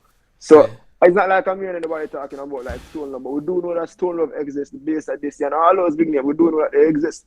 So I think they're like, as I said, like some people will still follow. Like mid-age people are older who are still You who think? are still like. I mean, I think like older people who like who are they're used to the Stone Love. They probably would like I say if I Stone Love I keep them probably will go, but like right now it's just like bro like the younger people I think they probably don't will not be following those sound system anymore because like they have other means. They're it's not like they're really looking towards a sound system to get there like the music that they always want to hear. They have other means of consuming that music. So they're not really say I have to go take you bass at this tonight or I have to go take. I think more like they're more like have a show as a signature event versus a sound system now. A show is Yeah. more like an event, like people more look forward to like if you're going like ATR or a weekend where there's a lot of entertainment. People look forward to that. Not necessarily sound system that's gonna be there. No, that's what you're saying. But I remember back in the day, when I was growing up, man. Listen, if Bass Odyssey has maybe like 7 different sound systems, right? Yeah. And if any one of the Bass Odyssey sound systems were gonna play at an event near you, that's like a big deal. They literally have a following. People come out just because of the name. You understand? Yes. Like people that are trying to go to parties and stuff like that, or go to a session or whatever it is. Stone Love the same. Stone Love maybe has about 7 different sound systems, and there's like a plethora of big name sound systems that that's in that region right there. And I maybe it's because I'm not going out as much as I used to, but it just seems as if the following isn't there anymore. I feel like maybe because I'm not like going out to parties all the time, so I don't know for sure, but I feel like there was a lot more presence around those names, and you used to see them a lot more on flyers and promotion and stuff like that back in the day compared to how it is now. I mean, especially now you have like, since the past 10 years, there's probably like hundreds of DJs that just kind of came up out of nowhere. I tell you what, Tristan, I think the party followers are these DJs have taken a different form of doing their of giving music to the crowd that they're trying to enjoy. The thing is that, Tristan, like these days, it's not like you're seeing like I don't know, back then you used to like a sound system. Like every time like if bass this is gonna come around, it's like all these speakers and big sound box. But like you have sound man put up sound box and all these things. These days, like a man come on board with a laptop. So it could be like you could be in an But event. there has to be a sound though. I mean, he's gonna play on somebody's sound, because at the end of the day, some guys, they don't like people to play on their sound system. Some guys are just like that. They're like, these guys are getting all the bookings. They don't have any equipment. We're the one that has to pay for purchase our equipment and have a routine business expense to maintain them, and also pay for travel, and also pay for people to lift them and set them up and pull them down and put them away, and then we have to maintain and fix them. They have a lot of overheads just for having equipment for some guy to have a name and just bring his laptop and want to play on his set. That's like a big, in the DJ world, that there's a lot of fuss about that. Yep. So what I was saying is that like I guess like back then it's like because we're a lot of people are so accustomed to seeing those box, like the bass of this box being put out. So like there's a man who says like bass of this is gonna play this or a Stone Love gonna play because it's a Stone Love box. So nowadays like and I guess that's because that was the only form of like the closest they will get to like a system like that, a sound system that they're fascinated to. So like the fact that they can know that like Stone Love is gonna play in the dance tonight, and they got big the box and the sounds, everything is set up out there. They look forward to that. But nowadays it's like nobody's really looking forward to see like people are putting out like boxes. It's like different now, but I mean don't get wrong now, their boxes are being put out, but it's just like right, the way they're doing it right now is kind of different. It's really different now that no one is using less boxes and less columns, because it seems the that way noise, to me. a lot of people complain about the noise. Remember, you used to have like when these big songs come out, they come out with like 5-6 columns sometimes. You know what I mean? And you're like, wow, that's a lot of But I feel like maybe because a lot of people are complaining about the noise thing now, they instead of doing 5-6 columns, they're doing 2 columns now. So they don't need the extra equipment like they used to.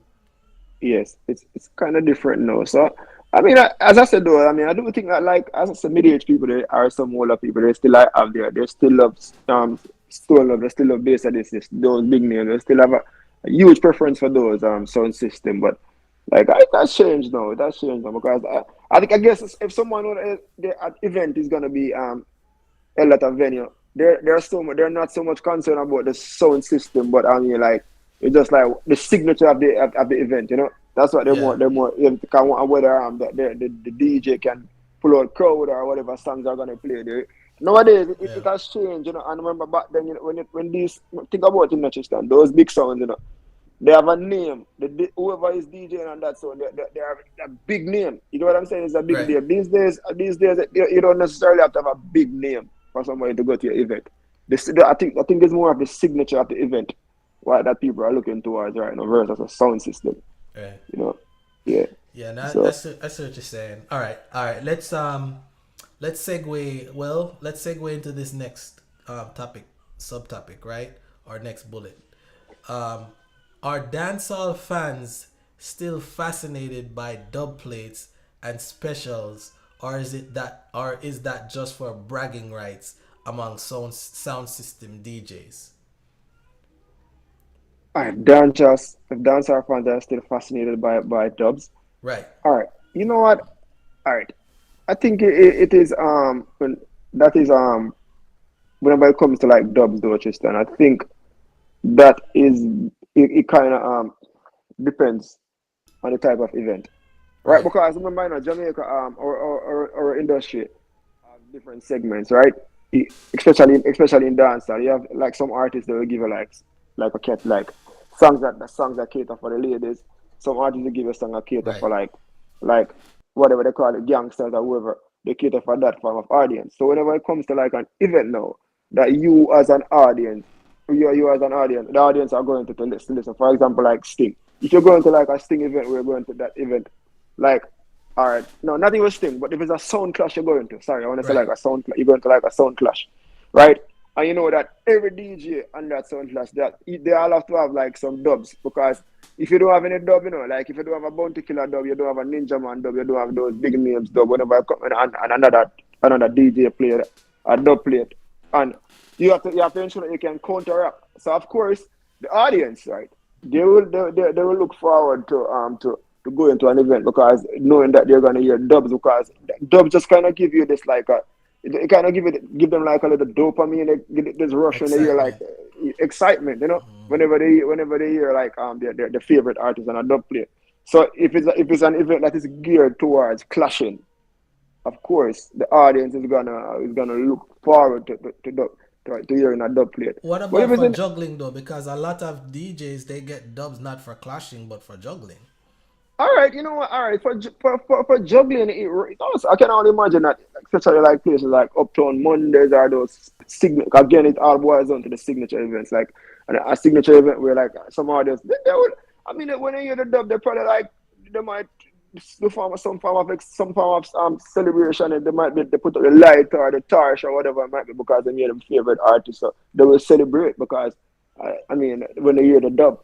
But like generally though, like I think like I mean I don't think like everyone is so much into dubs though these days. But then it was a thing, and it's still working now. You know, don't get me wrong, you know. But I don't think like the It, general audience is so crazy about yeah, hearing a dub that's now. what I'm saying. Like the Yeah. general audience, I think that it's there's not that much interest for dubs, and I mean obviously there's still a lot of sound system getting dubs and buying dubs. So to me, it's kind of like I said, bragging rights. It's kind of like a status symbol to me in a sense. That's how I see it for selectors. You know, It, I what say mean, you? I mean, it works for them doing it, Tristan, because you know, like, all right, the way I see it right now, like, I think it still works for them because think about it, if you have like a certain selector, right? Right, They can play like numerous dubs, right? And from numerous artists. I like to think that like when that dance and you're like a boom play like a number of dubs, you say like, I mean, this guy have connection, man. Like and the worst thing if if whatever dub the artist is playing is based on a new song. You right. know that will ignite the crowd a little if they drop that dub, you know. Especially if there's a good DJ, you know, to drop that dub at a certain point in time. If you like have a cartel dub based on a new song when just drop, or you know whoever the artist might be, man. Like whenever the crowd hear that dub, they will be very happy. And of course, you know, you're going to see the light and the torch and whatever it might be. So, yeah, to a certain extent, I think some people are interested in it, but not everyone is really so fascinated by that anymore because, I mean, like, it's not like people ever care about a dub anymore. Because, and the worst thing, another thing, Tristan, you might hear a dub and they might not even know who the artist is. you know. So I mean, what is a popular artist? I think the artist has to be popular for the crowd to jump whenever if it's in a juggling and you hear a dub, the selector play a dub. I think All that's right. the only way, Rick. Yeah. All right. So let's switch gears real quick. I'm going a little bit left a little bit, but I'm gonna reel it back in. Right? Are Yeah, selectors to blame for the decline in the dancing era? the dancing. I mean, like if selectors to be blamed. Right. So Ah, remember when Elephant Man and back when Elephant Man used to do a lot of dancing songs and Beanie Man, everybody used to be doing dancing songs. That was like the dancing era. Like, you know, do you think that selectors are to blame for the decline of that? Because we're not really we hear a few dancing songs here or there, but it's not like it used to be. you know what? I don't think it's the selectors that should be blamed for that, though. You know, because I think it's really boils down to the creative power of the artists themselves. I think it is more fair to say that the artists are just not making a lot more dancing songs because whenever there's a dancing song right now, I see another dancing song. I see and I will talk about Uptown Mondays. I see where that song has been promoted in Uptown Mondays and they're dancing to that song.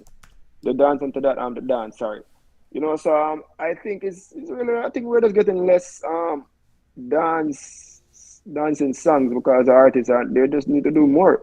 But then like and probably there's a we have less more dance moves being created as opposed to back then when you have the likes of the Bober and of course Ding Dong still exists. Like we get a lot more dances being created back then, but I don't think that we have a lot of dances that are being created. As a matter of fact, the dances that I see are that are created, but as much as how the move seems a little like there's some, it doesn't seem like it's anything really much new to me, you know. Like it really seems that new, and like, I think like maybe some people are just not interested in the dance. So I think the So, selectors are doing their part, man. conclusively, are you saying that there's not enough dances being created? Is that what you're saying? Yeah, I think as opposed to back then we have Really? less dances. Yeah, I think yeah, of course, because I Tristan back then, right, when Elephant Man was doing dance songs, when Elephant Man the log on, Elephant Man the signal the plane, Elephant Man the gully creep, Elephant Man the blase, Elephant Man the like a number of songs. And who was the creator of those dance? The Bogo was there. You have a lot of dancers who were creating dance moves back then. I'm talking about that was in the early 2000s, late 90s, early 2000s, right? Now, these days, like I mean, apart from since about 3 years ago when Ding Dong was started to create more songs, I think it's fair to say like sometimes we almost have like a lull in the creating of dancing moves for a good like 5 years. Um, prior to Ding Dong starting creating some more dance moves.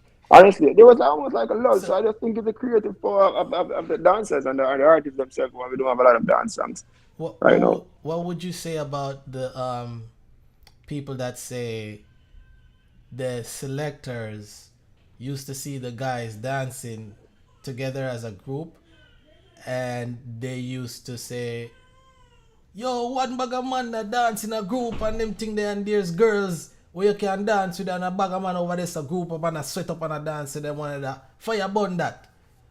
What would you say about like people that highlight stuff like that? You know what? You see, I mean, I think it just depends, you know, like because you see, as I mean, if you're a selector, right, and you're playing songs, dance songs, right, and those dance songs geared towards both gender, but you're having an event and you see like only males are dancing in your presence. I think, I mean, you probably would feel like you're not doing your part. You're not doing a good job in entertaining the female. So I can see where you're coming from in that regards. But I just don't think that's the real reason why we have a lot of dance moves. I just think there's more of that. We're just not getting those songs. Because right now, look at it. I see this artist by the name of Craft right now. With that song Yeah, I think called Rum Behavior. yeah, big I see a song. lot of, I see a lot of people are doing it. TJ, Drift, but he's drifting. And I think he also did another song by the name of Dip. I don't know if that's gonna be as big as Drift. And then back then it's a Ding Dong, a lot of songs. Those songs were catered for both gender. But if a song is just catered towards the male gender where like for example like you have some I think another thing Tristan like sometimes we the dancing is going on. Like you see how they're dancing, like fling them on in the ear and jump on them and all these things. That kind of distasteful sometimes. So that's what I would think I have a problem with. Yeah, that's not dancing to me. That's not dancing. Yeah, it still Yeah, happened. I mean, yeah, that was an era with that. I mean, it's not that popular anymore. You know, you're talking about the daggering era, right? yeah, It's not yeah, that popular anymore, but I mean, it's still going on. You know, yeah. it's still So, going on. so if anything, I think that's probably that probably be something that kind of kills it. But I think we just need more dance songs, dance moves being created. Like Yeah. I don't know, but like Ding Dong is trying though. He's doing this thing, you know. He's doing a great job as a matter of fact. Not trying. He's doing a great job, but I mean, we just need more dance moves. Yeah. All right. So, all right. Last sub point or last bullet point. Is there a decline in DJs aspiring to play on the radio? What say you? Mhm. All right. You see, I think there's probably a decline in that because you know what? And it just goes back to the question that you asked earlier about whether people are listening to using YouTube now versus radio. There is in fact a decline because if you think about it now, it's almost like all right, you say all right, in order for me to get into to media, I'd have to go to Edna Money, right? In order to master my craft, so I can go in media, right? So there's almost like a system in place for you where you get a set of guidelines and you go through like a school system in order for you to learn media. But these days now you realize that if you want to become a dish, if you want most artists now, most aspiring selectors or DJs, they are not so much enthused about wanting to work on the radio because you know what they're saying that I can go ahead, I can create a YouTube channel, right? Promote myself there using by using other social media platform and by me doing this over a period of time that gives popularity to me, and by that giving me more popularity, I eventually can become a big name. You know what Yeah, I'm saying? Like, and get your own bookings. you can get your own bookings. You know, don't get me wrong though. Don't get me wrong. If on their resume or whatever there is street resume, they have a radio station on their resume. That also works for them as well. But to a larger extent though, you get to realize that like when a young man realize that they don't necessarily have to go through the process of being scrutinized in order to get a job on the radio, they will definitely take the form of doing their own thing, like and try to create their own brand, knowing that they can promote themselves, they can get promotion from their friend, and that is working for them. So there's no need to go to the radio to become a DJ. But right there and there, they are self-made. They can make themselves into a popular and dominant DJ or selector out there, and it works for them. So I think that like these days, like, and I don't get me wrong, I still think like there are a lot of kids or young men who aspire to work on a radio, but to a large extent, I think the majority are more interested in creating a channel, whatever they can do and promote themselves. Because I mean that is their avenue in which they think that can work for them, and there is less scrutiny, and that's their choice now. So I think they're not generally looking towards the radio as their mean of the only means of becoming a DJ.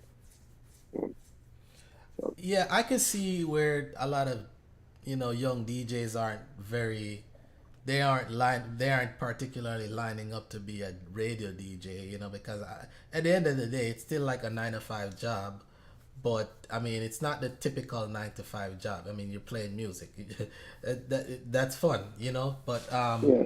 at the end of the day it's still a 9 to 5 job, and you still have to follow certain rules and stuff like that. It's more of a corporate thing, and then you gotta be certain places at certain times. You can't be late. You can't because you're doing other events that you're late to the certain things that you have to do with your job, or else you're gonna get fired, right? They're gonna replace you with somebody. So I mean, I could see where it's probably not that favorable when somebody could just basically promote themselves on YouTube and other places. But then I can also see where a young upcoming DJ could use it as a good vehicle to get his or her name out there, especially for like corporate bookings, because honestly, corporate bookings are probably the best because they're usually your money is secure. You don't have to argue with the promoter after you play to get the balance of after your deposit and all that.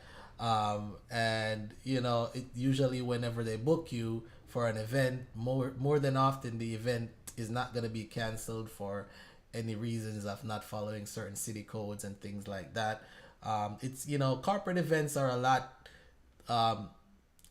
It's a lot more safer bet for DJs. So I think there's probably still a lot of guys that are interested in being a radio DJ. But as far as are they just lining up like they used to back in the day, where this could be their ticket to their ticket to be successful. I don't think it's the same like it was, man. Yeah, it's different now. These Tristan, it's kind of different. Almost anyone can. Nowadays we have more journalists as opposed to back then. It's not like yeah. I see nowadays you have like guys that just like create a channel. They are reading news. Right. Just like and a lot of people look towards that YouTube channel as their source of getting their news. So it's the same way with these the Shockies. They create themselves. It's not like they have to go on to radio to build their career and eventually branch out. They're building themselves. They're probably like and you see like during COVID a lot of them actually were self-made. So yeah. I mean kudos. I mean the radio is still there, and I'm not trying to at this point in time to not giving any credit to the radio, because I do believe the radio still has its place. I don't think it's going anywhere anytime soon. But I mean, right? YouTube is just that new arena where aspiring artists, aspiring DJs are seeking as their ultimate means of securing a career so that they can have their revenue, and it's working for them. So I think once it's working for them, others will follow, and the cycle will continue. All right, well said, man. Well said, guys. That was Carlos. Yeah, man. Bless up, Carlos. Thank you for calling in. We about to wrap it up right now.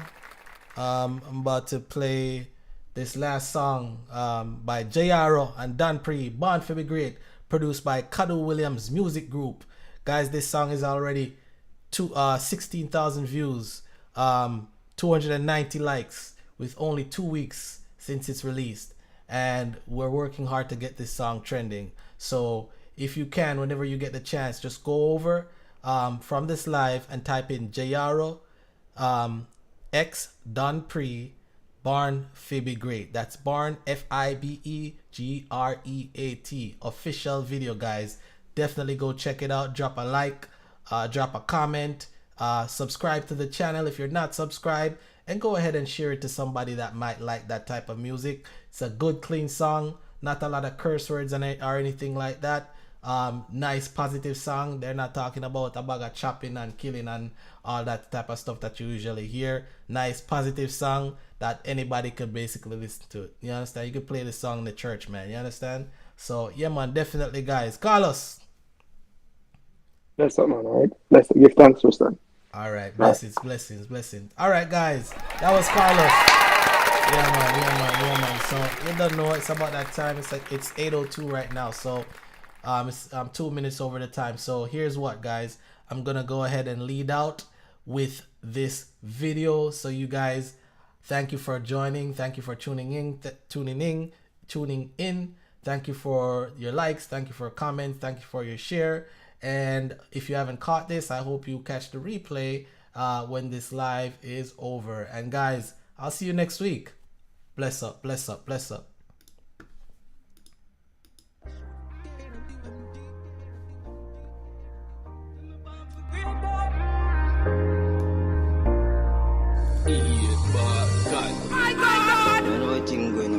God. On Almighty. Yet, boy, God, they know it thing go. No stylings me get, but me can't stop. Miss poverty call, but me no call back. The day me stop move, the day me turn a carcass. Them fuck up the place like some tall chat. They tell them see a torture. Stepping at them face, Texas Ranger walker. Can't waste me time, members say me have me daughter. She have to good, she have to get anything what she asks for. Now me born to be great dog.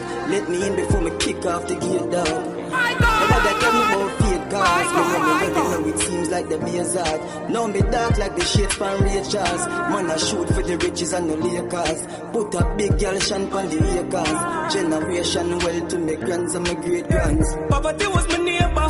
Both those things fence where me escape from. No fun good days that we used to scrape, but never change them, never switch on my same one. Message from way back. Me not trust people like I them a savior. Walk with the matic in case of danger. Discourage envy and me run with failure. Every get a you born for greater. You give up on the dreamer like you give up on the team, like you give up on yourself, you give up on all who believe. So you coulda really be the man that make it better for yourself, for your family and for all of your G's. No one for being the memories. Put my pain in melodies. Lord the matic I'm full it up a beast. Every get a youth pocket full of cheese. Come about for the good dad. Give me way from kick off the gate dad. I tell me about figures. Already know since I see them ears on. Now me dark like the shades from Rachel's. Man I shoot for the riches and the Lakers. Put a big girl shan on the acres. Generation wealth for my grands and my great grands. From a juvenile me know some me no born to poor. And if them try lock me out, me kick off the door. When man up on a work, them gon' snore. And if you try stop the greatness, you got floor. Fuck the fame dog, me want more. Make millions in the time when me gone tour. Left patrons a ball for your non-core. In case you never remember, make me tell them one more time. Come about to the good dad. Give me way from kick off the gate dad. They tell me about figures. Already know since I see them ears on. Now me dark like the shades from Rachel's. Man I shoot for the riches and the Lakers. Put a big girl shan on the acres. Generation wealth for my grands and my great grands. You them are for good man. Remember that. Born for my great my bro. I lie. That is it.